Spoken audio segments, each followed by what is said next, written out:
네, 시청자 여러분 안녕하십니까? 이슈를 더 쉽게 풀어드리는 더 뉴스 시작합니다. 이태원 참사 희생자의 명단이 한 매체에 공개된 것을 놓고서 여당은 이재명 지키기라면서 공세를 이어가고 있고 야당은 국정조사를 거듭 주장하면서 여당이 황당무계한 음모론을 제기하고 있다며 목소리를 높이고 있습니다. 더 정치 시간에 풀어보겠습니다. 유족의 동의 없는 희생자 명단 공개가 유족에 대한 2차 가해란 주장과 함께 사생활 침해와 법적 책임 논란으로 번지고 있습니다. 희생자에 대한 국가 배상과 범위까지 변호사와 함께 짚어보겠습니다. 먼저 오늘의 주요 뉴스부터 보시겠습니다. G20 정상회의에 참석 중인 윤석열 대통령이 시진핑 중국 국가주석과 한중 정상회담을 갖습니다. 윤석열 정부 출범 이후 첫 대면이어서 북핵 문제 등에 대한 논의 결과가 주목됩니다. 이재명 더불어민주당 대표의 최측근 정진상 정무조정실장이 검찰에 소환돼 조사를 받고 있습니다. 검찰은 정 실장이 대장동 일당과 유착해 뒷돈을 챙긴 혐의와 이재명 대표의 연관성을 집중적으로 추궁할 걸로 보입니다. 이태원 참사 희생자 명단 공개를 두고 비판이 이어지고 있습니다. 여당은 물론 야당에서도 유족 동의 없는 명단 공개를 비판했고 한덕수 국무총리는 깊은 유감을 밝혔습니다. 이태원 참사를 수사하는 경찰청 특별수사본부가 보고서 삭제 지시 의혹을 받는 용산경찰서 정보과장을 잠시 뒤 소환 조사합니다. 주요 피해자와 참고인 등 관련자 소환이 잇따를 걸로 보입니다. 국회에서는 이태원 참사 국정조사를 놓고 여야 간 힘겨루기가 이어지고 있습니다.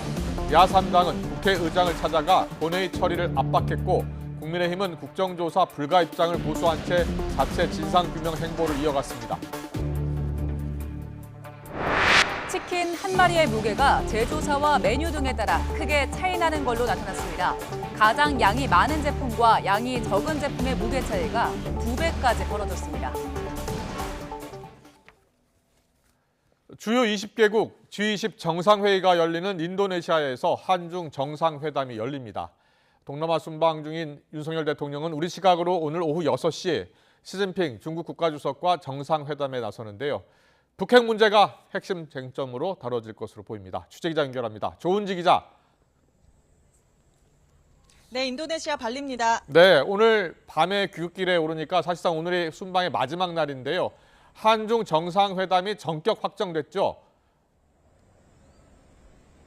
네, 그동안 지켜봐달라라고 신중한 태도를 보였던 대통령실이 오늘 아침에 한중 정상회담을 확정 발표했습니다. 이곳 시각으로 오후 5시, 한국 시각으로는 오후 6시에 윤석열 대통령과 중국 시진핑 국가주석이 발리에서 마주 앉습니다.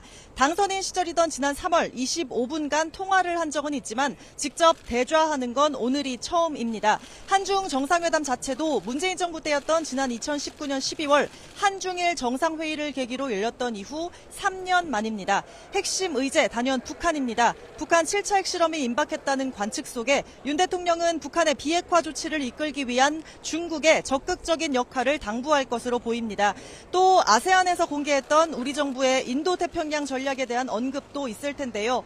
윤 대통령은 자유와 인권, 법치 같은 보편적인 핵심 가치가 존중돼야 하고 힘에 의한 현상 변경은 결코 용인돼서는 안 된다는 뜻을 수차례 밝혔습니다.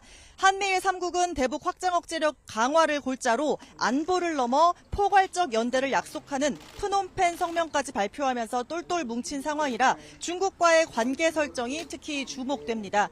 시진핑 주석은 어제 미국 바이든 대통령과 첫 대면 정상회담을 열었고 일본 기시다 후미오 총리와도 에이펙 기간인 오는 17일 태국에서 중일 회담을 하기로 확정했습니다.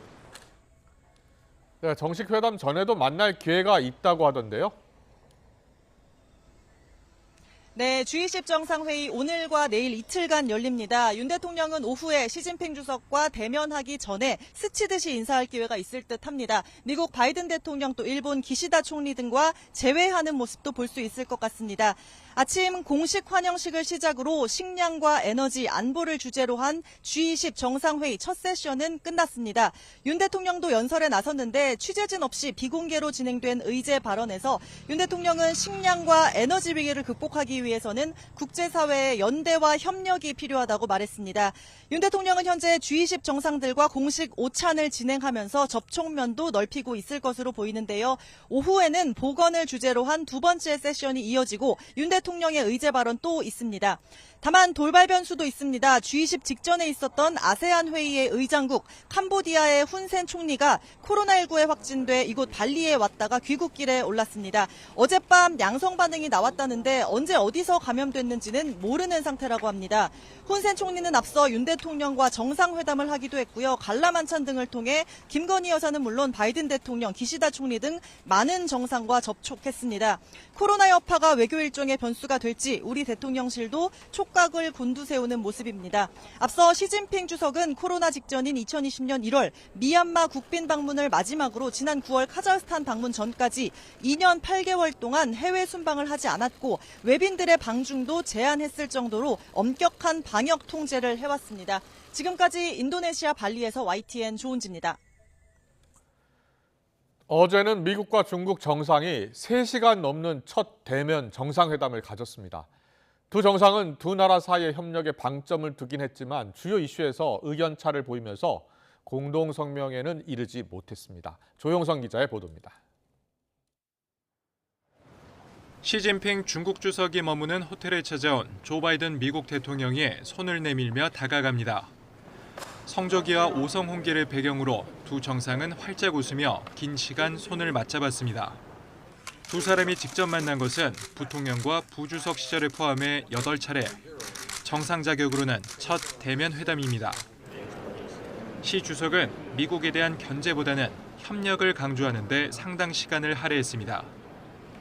대립과 제로섬 경쟁이 아니라 대화와 윈윈 협력으로 정의해야 한다며 미국에 도전하거나 대치할 의도가 없다고 강조했습니다.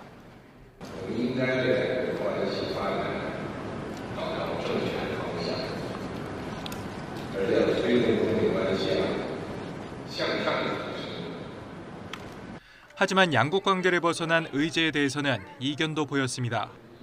바이든 대통령은 북한이 장거리 미사일을 발사하면 안 된다는 점을 분명히 하는 것이 중국의 의무라고 말했다면서도 중국이 북한을 제어할 수 있다고 확신하기는 어렵다고 밝혔습니다. 또 타이완 문제를 두고 시 주석은 미중 관계에서 넘으면 안 되는 첫 번째 레드라인이라며 타이완 독립에 선을 그었고 바이든 대통령은 일방적인 현상 변화에 반대한다는 표현으로 중국의 타이완 강제 병합의 우려를 드러냈습니다. We discussed that. One China policy, our one China policy has not changed. Has not changed. We oppose unilateral change in the status quo by either side, and we're committed to maintaining the peace and stability in the Taiwan Strait. 두 정상은 우크라이나를 침공한 러시아의 핵 사용 위협에 대해 핵 전쟁은 절대 일어나선 안 된다는 점의 뜻을 함께했습니다. 3시간을 넘긴 미중 정상회담은 두 나라 협력을 강조했지만 주요 의제를 확인하는 선에 그치며 공동 성명은 채택하지 않았습니다. YTN 조용성입니다. 대장동 일당과 유착해 뒷돈을 챙긴 혐의를 받고 있는 이재명 민주당 대표의 최측근 정진상 정무조정실장이 오늘 오전 검찰에 출석해 조사를 받고 있습니다.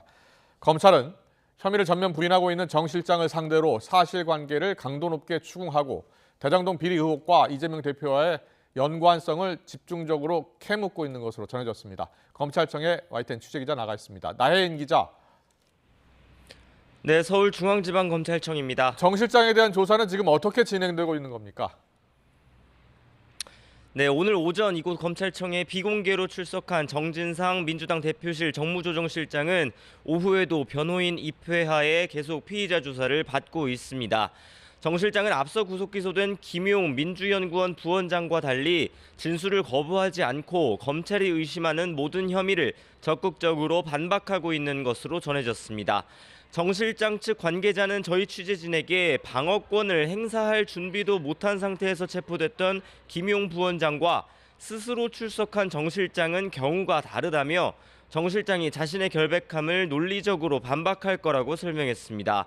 정 실장이 검찰에 출석한 건 지난 9일 자택과 당사, 국회 사무실 등에 대한 동시 압수수색 이후 엿새 만입니다. 자, 그렇다면 정 실장이 받고 있는 혐의는 구체적으로 어떻게 됩니까? 크게 네 가지입니다. 성남시와 경기도 공무원으로 일했던 2013년부터 재작년까지 유동규 전 본부장 등에게서 직무 관련 뇌물 1억 4천만 원을 챙긴 혐의와 위례 신도시 개발 과정에서 민간업자들에게 사업 정보를 빼준 혐의가 대표적입니다. 또 대장동 사업 특혜를 제공하는 대가로 김만배 씨에게서 개발이익 일부인 428억 원을 이미 구속 기소된 김용 부원장 등과 나눠 갖기로 한 혐의도 받습니다. 정 실장 측은 뇌물 혐의의 경우 유 전 본부장 등의 진술 말고는 아무 물증이 없다는 입장입니다. 428억 약정 혐의에 대해서는 정 실장은 물론 이재명 대표 역시 과거 공개된 정영학 녹취록 내용과 맞지 않는다며 검찰이 조작 수사, 정치 수사를 하고 있다고 비판했습니다. 하지만 검찰은 이 대표 측이 제시한 건 수많은 녹취록 가운데 일부 파편적인 내용에 불과하다는 입장입니다. 이미 대장동 일당을 상대로 충분한 진술과 관련 물증을 확보했다며 혐의 입증을 자신하고 있습니다.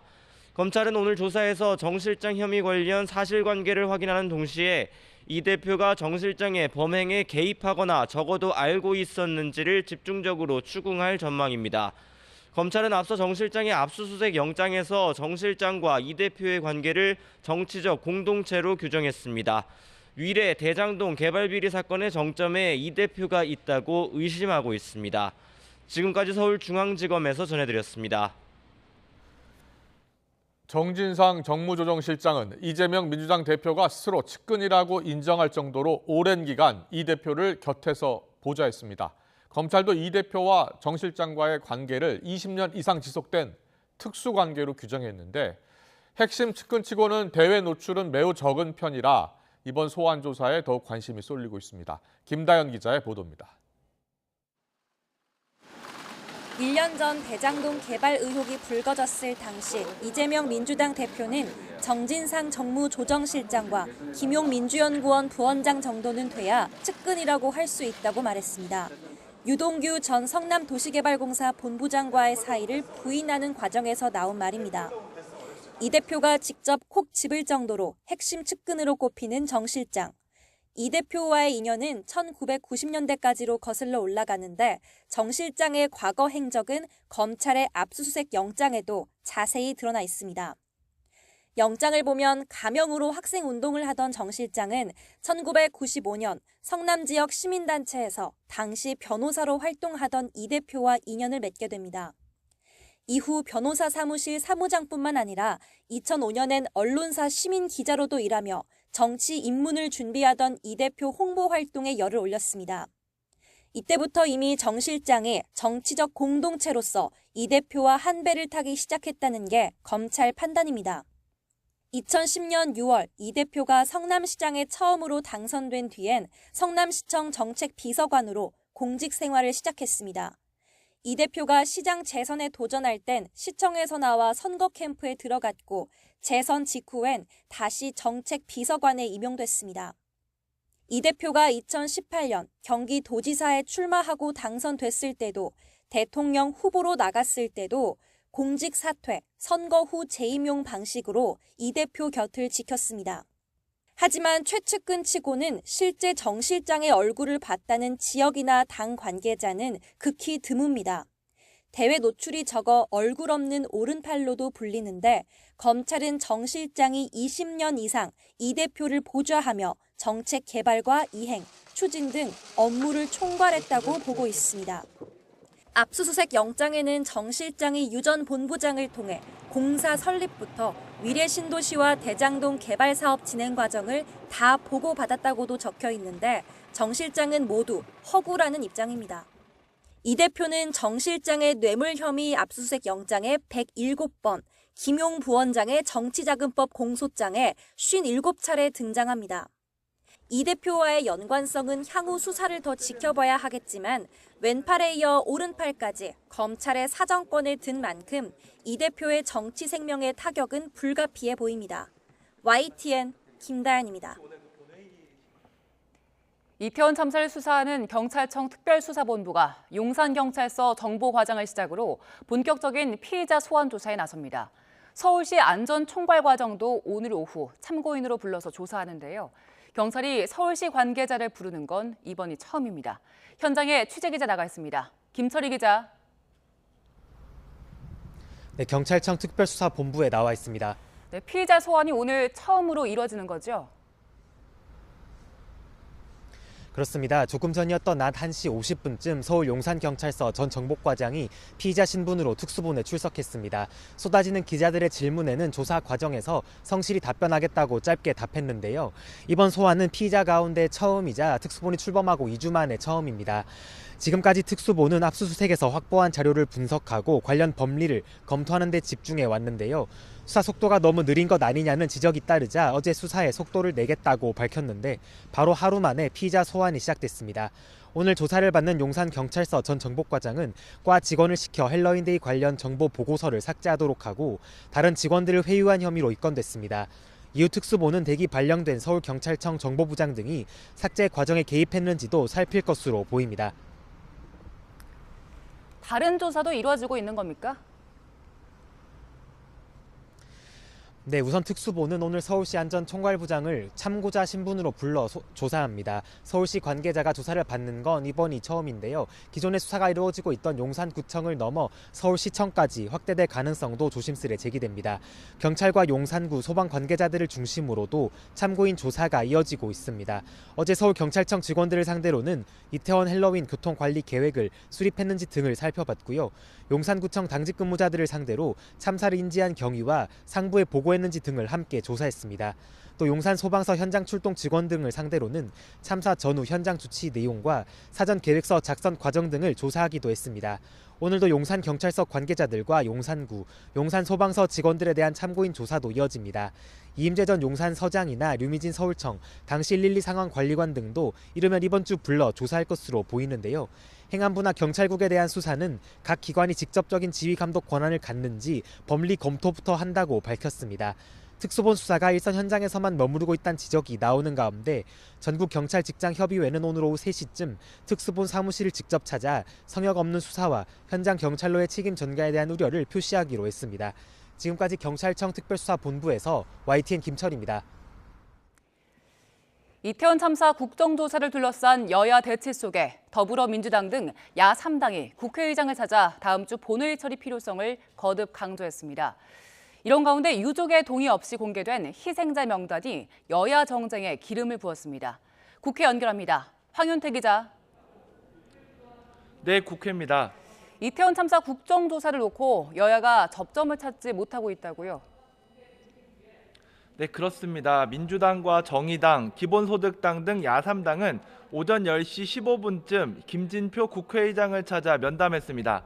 이 자리에서 야3당은 김 의장에게 여당 설득에 나서달라면서도 시한을 정해서 안건을 처리해달라고 요구했습니다. 직접 들어보시겠습니다. 국민의힘은 언제든지 저희가 그 실무 협의 테이블에 참여할 수 있도록 문을 열어놓고 기다리겠습니다. 그러나 국민의힘이 참여할 때까지 기다리다가 아무 준비가 안 된 상태로 입사회를 맞이할 수는 없는 거 아니겠습니까?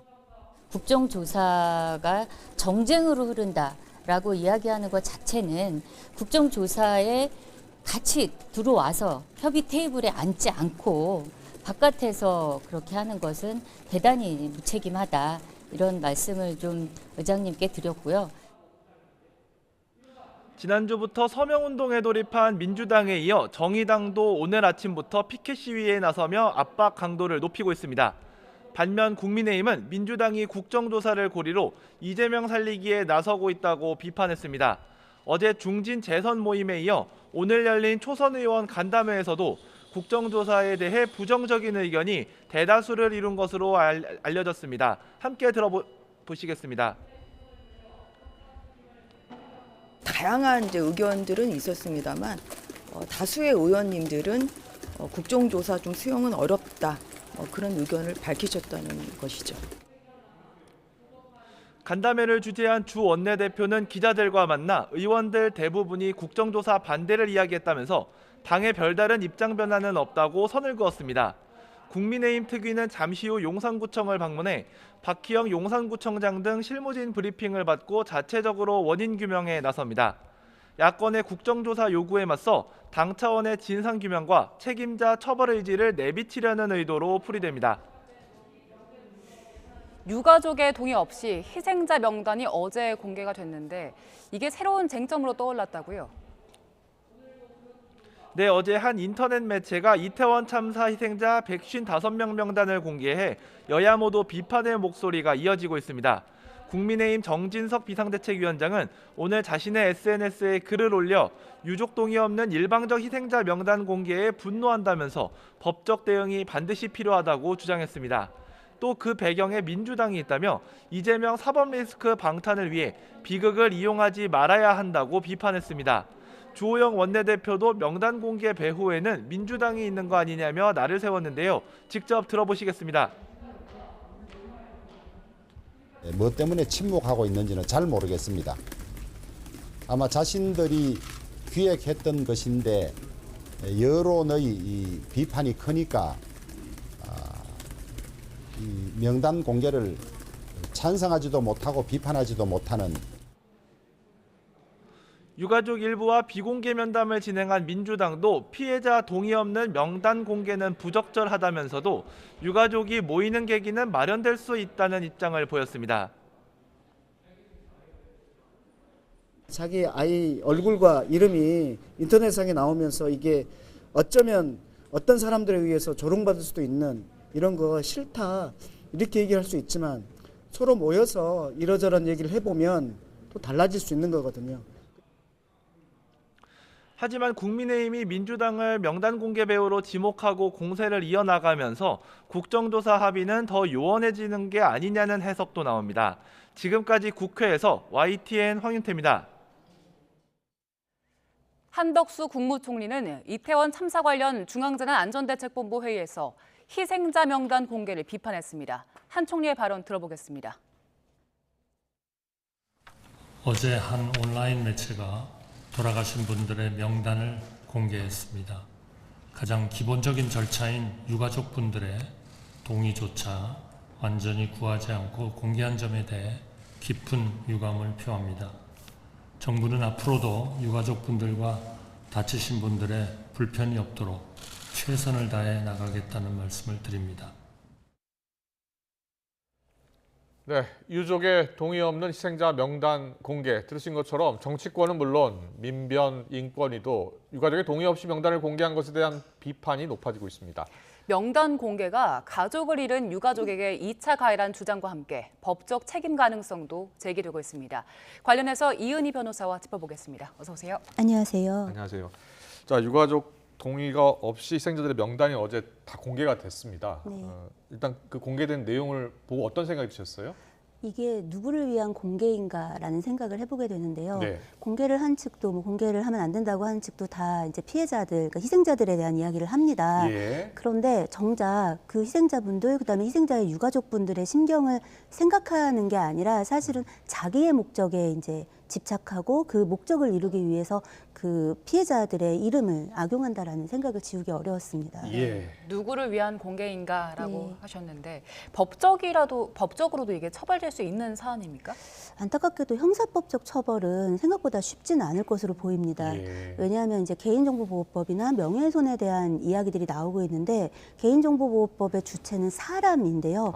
법에서 말하는 사람은 살아있는 사람입니다. 그렇군요. 그렇기 때문에 이게 예. 사망과 관련된 사망자의 명단인 경우에 이 개인정보보호법 자체에 이제 위반된다라고 보기가 좀 어렵습니다. 다만 예. 이 정보를 수집하는 과정에서 네. 이 정보를 원래 갖고 있던 사람이 불법적으로 유출했다든가 아니면 이걸 불법적으로 획득했다든가 이 보도한 쪽에서 그러면 그 부분은 처벌이 될 수 있습니다. 그래서 네. 개인정보보호법에서 3년 이하의 징역 3천만 원 이하의 벌금 등을 규정하고는 있는데 네. 사실은 이 부분을 규명하기가 좀 쉽지 않아 보입니다. 그래서 이걸 공개한 것 자체에 대해서 처벌을 하기는 좀 쉽지 않아 보이고요. 사자 명예훼손의 경우도 이제 허위사실과 관련되었을 때 허위사실 적시로 처벌하고 있기 때문에 이 사망은 사실이지 않습니까? 네. 그러니까 유가족에게 이게 갑작스러운 참사를 당해서 굉장히 큰 트라우마를 앓고 있는 유가족 그리고 또 이제 다치신 분들 이런 사람들이 받을 이 충격이나 이런 것들에 대해 형사처벌 자체를 하기는 어려워 보입니다. 다만 예. 민사상 불법행위로서의 책임은 뭐 명징해 보이는 부분이 있습니다. 네. 희생자들의 개인정보가 아니더라도 유족들 개인정보에는 해당될 가능성이 없습니까? 이게 유족이 이제 이 특정될 것인가의 문제에서 이 내 가족이 죽었다라는 게 개인정보인가? 의 부분이 또 남습니다. 그리고 이제 사망했다라는 게 명예가 훼손될 만한 또 내용인가의 부분에서는 그 자체를 가지고 명예훼손으로 좀 평가하기가 좀 어렵기 때문에 이런 부분들을 좀 악용한 부분이 있어 보입니다. 그렇군요. 예. 근데 과거 사례를 여당에서는 이야기를 합니다. 그 정교조 명단 공개 이야기를 하는데 그 억대의 벌금을 물은 사례가 있다면서 비슷한 것 아니냐라고 이야기하던데 어떻게 다른 겁니까? 정교조 명단의 경우에는 우선 살아있는 사람들을 대상으로 하고 있는 것이고요. 그 당시에 정교조 탄압이 좀 있었잖아요. 그리고 사회적으로 좀 부정적인 어떤 시각 같은 것들도 좀 존재하고 있었던 그 태동기의 상황이기 때문에 이런 것들이 이제 공개된 사람들에게 이름이 공개된 사람들에게 주는 그 불이익이 있기 때문에 그럼 그 사람들의 개인정보에 해당이 되게 됩니다.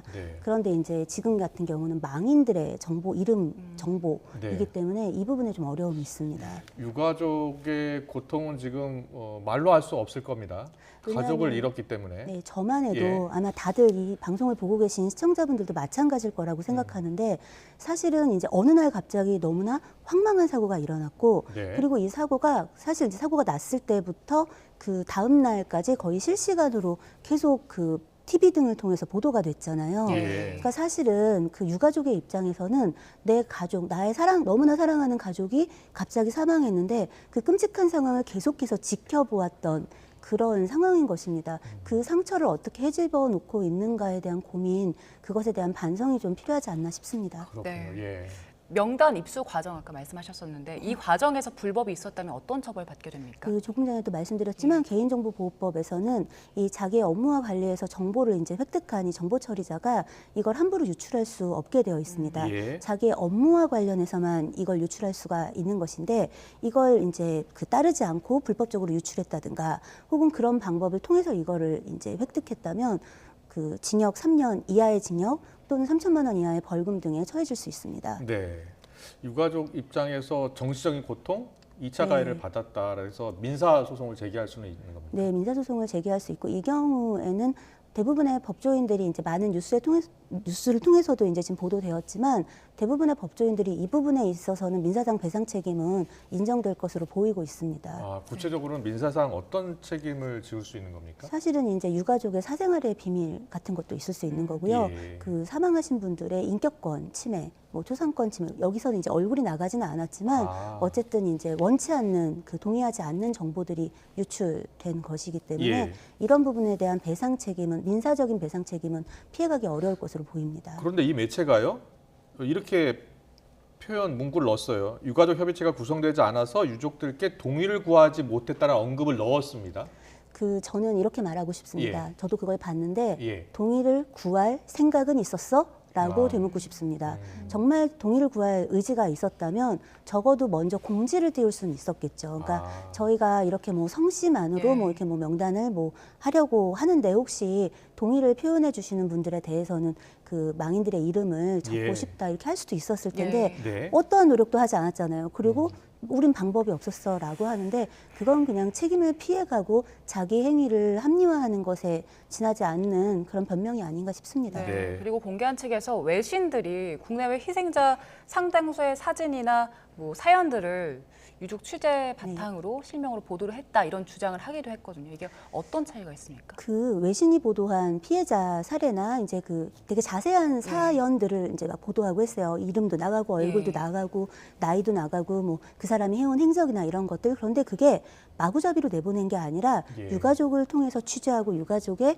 동의를 받아서 그렇게 해서 나간 보도입니다. 그래서 그 경우를 지금 이 경우에 비교한다라는 건 좀 어불성설 아닌가라는 생각이 듭니다. 그렇군요. 일각에서는 이제 희생자들을 기리는데 호명할 이름과 영정이 필요하다 이런 주장도 있는데 말씀 들어보면 반드시 유가족의 동의를 거쳐야 되는 거군요.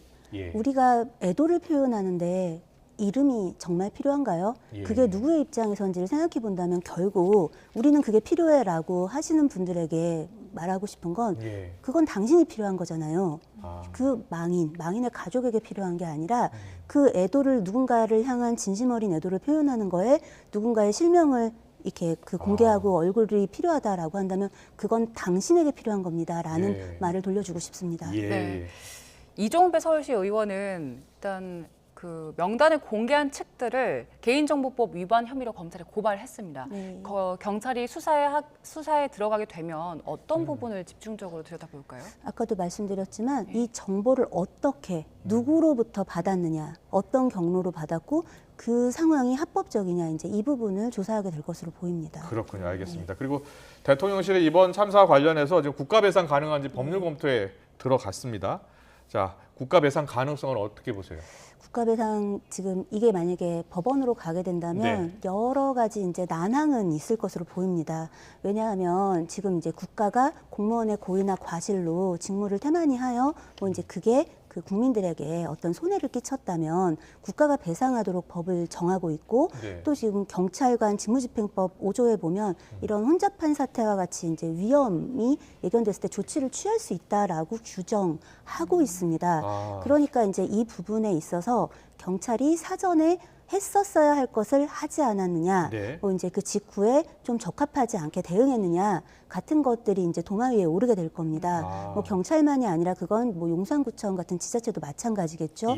그런데 거기에서 이제 우리가 과실이 있는 것하고 이제 예를 들어 이게 예견 가능성이 있었느냐. 그러니까 사실은 우리가 이번 사태가 날 때까지 이 참사가 날 때까지 크라우드 리스크라는 것에 대한 개념이 한국 사회에 사실 없었단 말이죠. 밀집도 말씀하시는 거죠? 예, 맞습니다. 그래서 이 밀집도와 관련된 어떤 그 이걸 예상하고 이것과 관련된 대책을 세워서 어떤 조치를 취하는 것에 대한 개념 자체를 이렇게 제대로 체계적으로 갖고 있지 못한 상황이었어서 이 사태에 대한 이제 예견 가능성이 있었다고 볼 것인가의 부분이 일단 1차적으로 쟁점이 될 그럼에도 것이고 포괄적으로 국가가 국민의 안전을 책임을 져야 하는 가장 기본적인 의무 아닙니까? 사실 국가의 그 책임을 다하지 않았다라는 거는 제가 생각할 때는 이 명단 공개를 찬성하는 쪽이든 반대하는 쪽이든 그 부분을 부정하지는 않을 것 같습니다.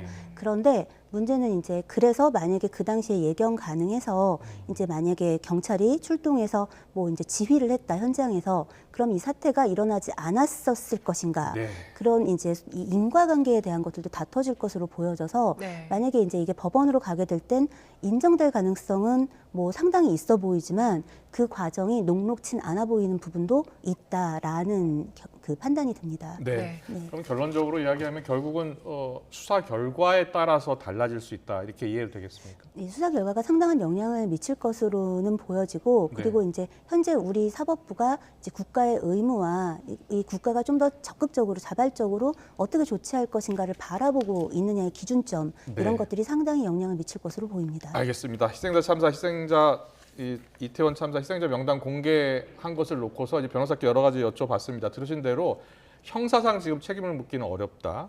대신 명단이 공개되는 과정은 수사가 필요할 것 같다라는 말씀해 주셨습니다. 다만 민사상 책임은 제기할 수 있을 것이다 라는 결론 들었습니다. 이인혜 변호사와 함께 이야기 나눠봤습니다. 잘 들었습니다.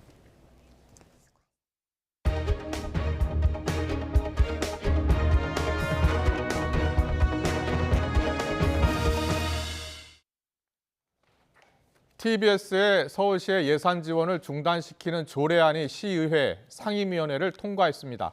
서울시의회 문화체육관광위원회는 서울특별시 미디어재단 TBS 설립 및 운영에 관한 조례 폐지 조례안을 의결했습니다.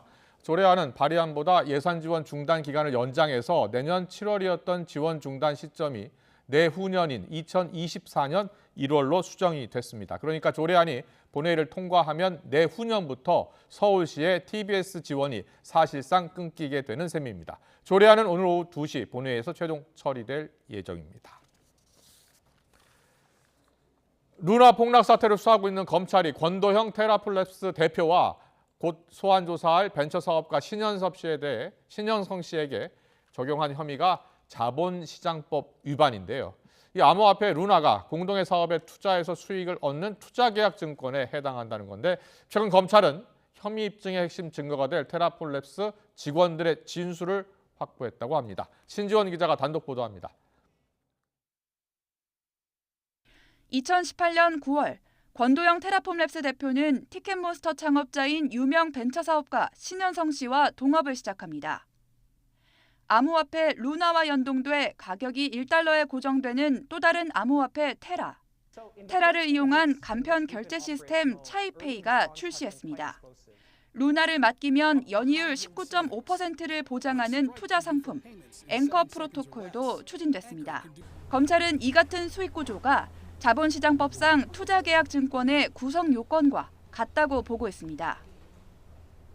앵커 프로토콜, 차이페이 등이 공동의 사업이고 여기에 투자하는 루나는 투자계약증권이라는 논리입니다. 실제로 YTN 취재 결과 테라폼랩스 전 직원들은 검찰 조사에서 기존 금융 투자 상품을 참고해 루나의 수익 모델을 개발했다고 말했습니다. 특히 검찰은 루나를 증권으로 인정하는 테라폼랩스 관계자들의 진술도 받아낸 것으로 알려졌습니다.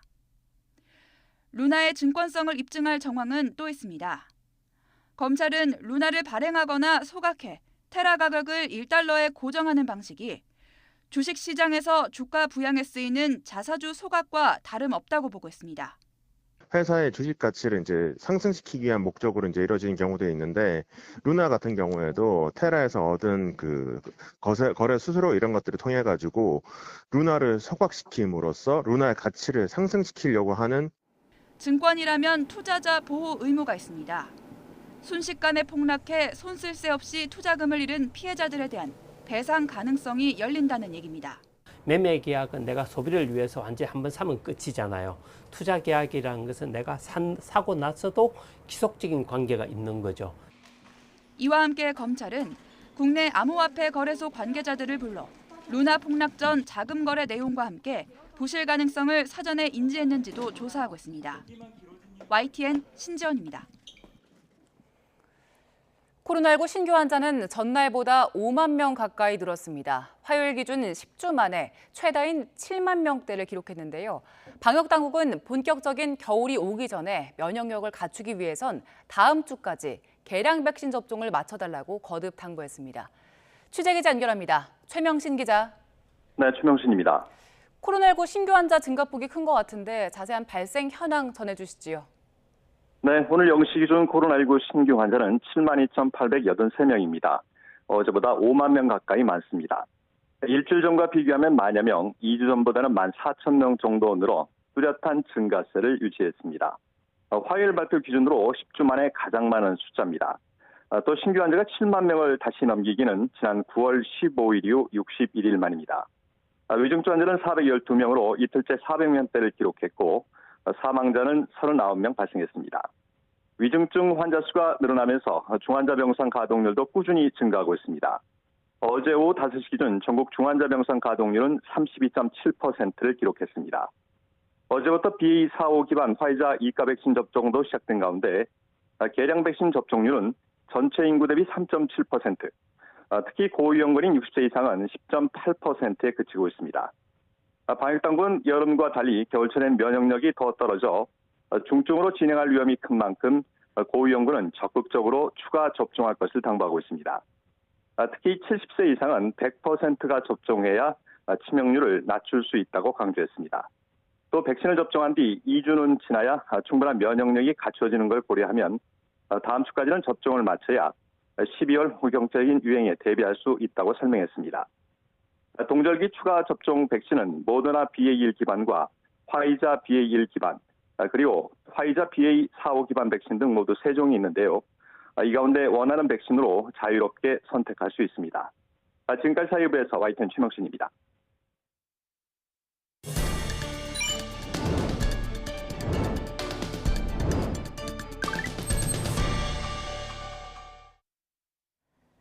이틀 뒤면 대학 수학능력시험 수능 날인데요. 지금부터 수능 금지곡을 몇 곡 들어보려고 하니까요. 수험생분들은 잠시만 소리를 꺼두시는 게 좋을 것 같습니다. 먼저 WS501의 6월맨입니다.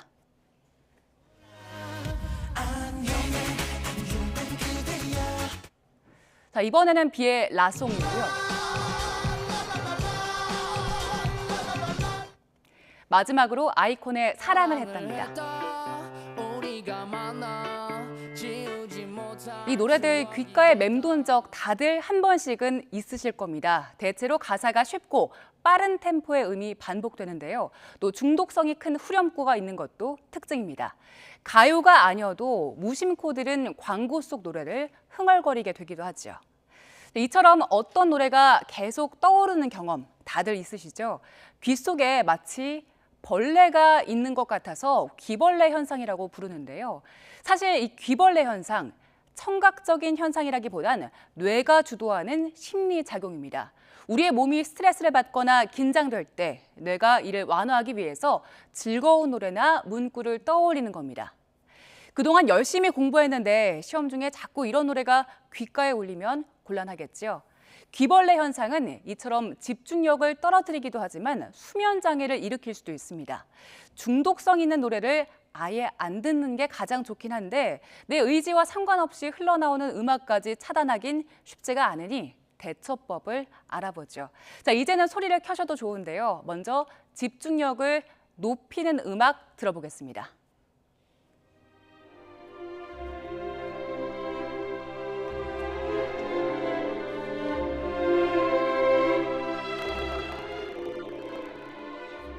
집중력 향상에는 클래식이 좋은데요. 지금 들으시는 곡은 브람스의 교향곡 제3번이고요.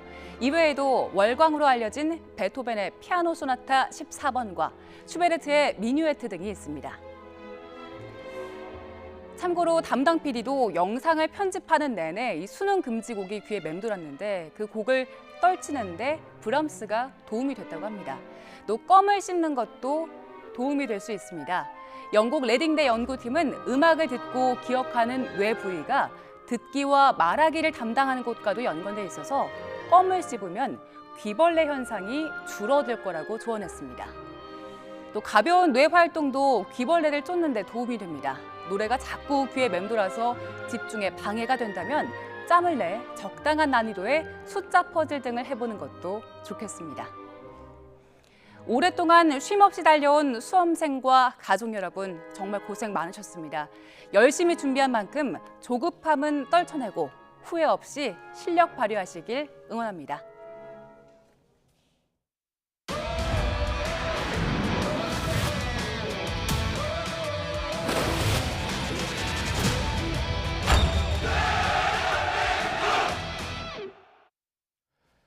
카타르 월드컵에 출전하는 축구 대표팀이 현지 도착 첫날부터 가볍게 몸을 풀었습니다.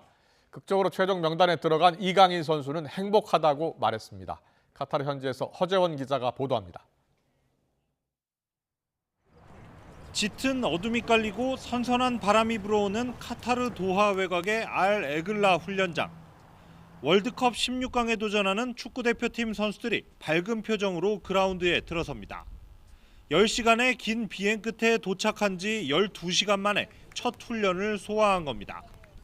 소속팀에서 긴 부진에 빠져 있는 황의조는 일찌감치 카타르에 도착해 본격적인 월드컵 준비에 나섰습니다. 일단 남은 기간 부상 없이 아픈 데 없이 잘 준비한다면 최대한 100%로 맞출 수 있게 또 잘 준비를 하면 될 것 같습니다. 첫날 훈련에는 아직 현지에 도착하지 않은 유럽파와 가벼운 부상이 있는 황희찬을 제외한 21명이 참여했습니다. 극적으로 최종 명단에 이름을 올린 이강인은 더욱 강한 의지를 나타냈습니다. 꼭 오고 싶고 꼭 뛰어보고 싶었던 월드컵을 뛰는 수 있다는 기회가 생기는 거에 너무 행복했던 것 같습니다. 이틀째 훈련에는 김민재와 황인범, 이재성과 정우영까지 합류해 더욱 본격적인 전술 다지기에 돌입할 예정입니다. 주장 손흥민이 16일 새벽 카타르에 입성하면 우리 대표팀은 완전체를 이루게 됩니다. 이곳이 우리 대표팀의 월드컵 전초기지 역할을 할 베이스 캠프입니다. 훈련 첫날 모든 게 순조로운 가운데 월드컵 16강을 향한 힘찬 첫 발걸음을 내디뎠습니다. 카타르 도하에서 YTN 허재원입니다. 네, 월드컵이 열리는 카타르 도하 중심가에는 손흥민 선수의 대형 사진이 내걸렸습니다. 세계 최고의 스타들과 어깨를 나란히 했는데요. 도하에서 김동민 기자가 취재했습니다. 사상 처음으로 중동에서 열리는 월드컵이자 겨울에 열리는 카타르 월드컵. 월드컵 분위기는 도하 시내 곳곳에서 쉽게 느낄 수 있습니다. 대표팀 숙소가 있는 도하 중심가에는 손흥민 선수의 대형 사진이 내걸렸습니다. 브라질 공격수 네이마르, 폴란드의 레반도프스키 등 세계적인 선수들과 어깨를 나란히 한 것입니다. 카타르에 한국 교민들이 약 2,000명 정도 있고 손흥민 선수가 온다고 해서 저희 교민들이 많은 응원을 준비하고 있고 많은 기대에 부풀어 있습니다. 8개의 경기장에 전 세계 축구 팬들이 한꺼번에 모이는 까닭에 경기하는 날 교통 체증에 대한 우려는 큽니다. 카타르의 면적은 경기도와 서울 크기, 도하만 보면 서울 강남 3구 정도의 크기입니다. 때문에 카타르는 월드컵을 개최한 가장 작은 나라로도 기록됩니다. 2022 카타르 월드컵은 우리 시간으로 월요일 새벽 1시 개최국 카타르와 에콰도르의 경기로 시작됩니다. YTN 김동민입니다.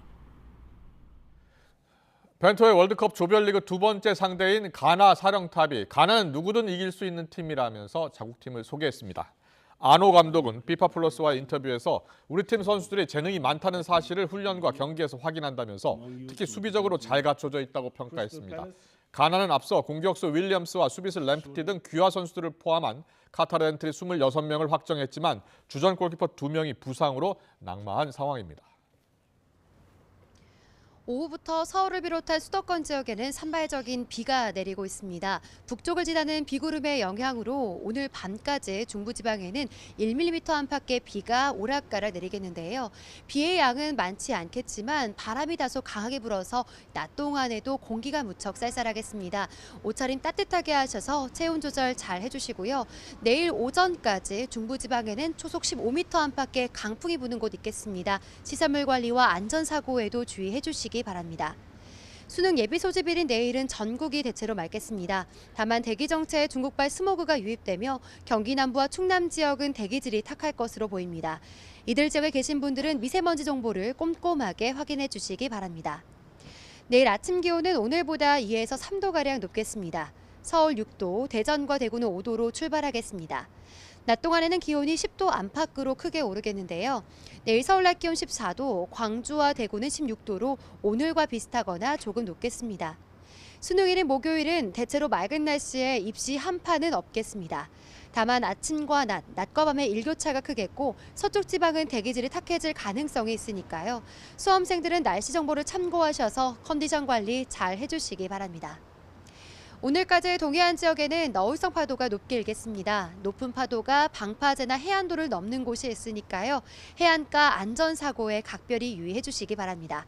지금까지 YTN 홍나진입니다.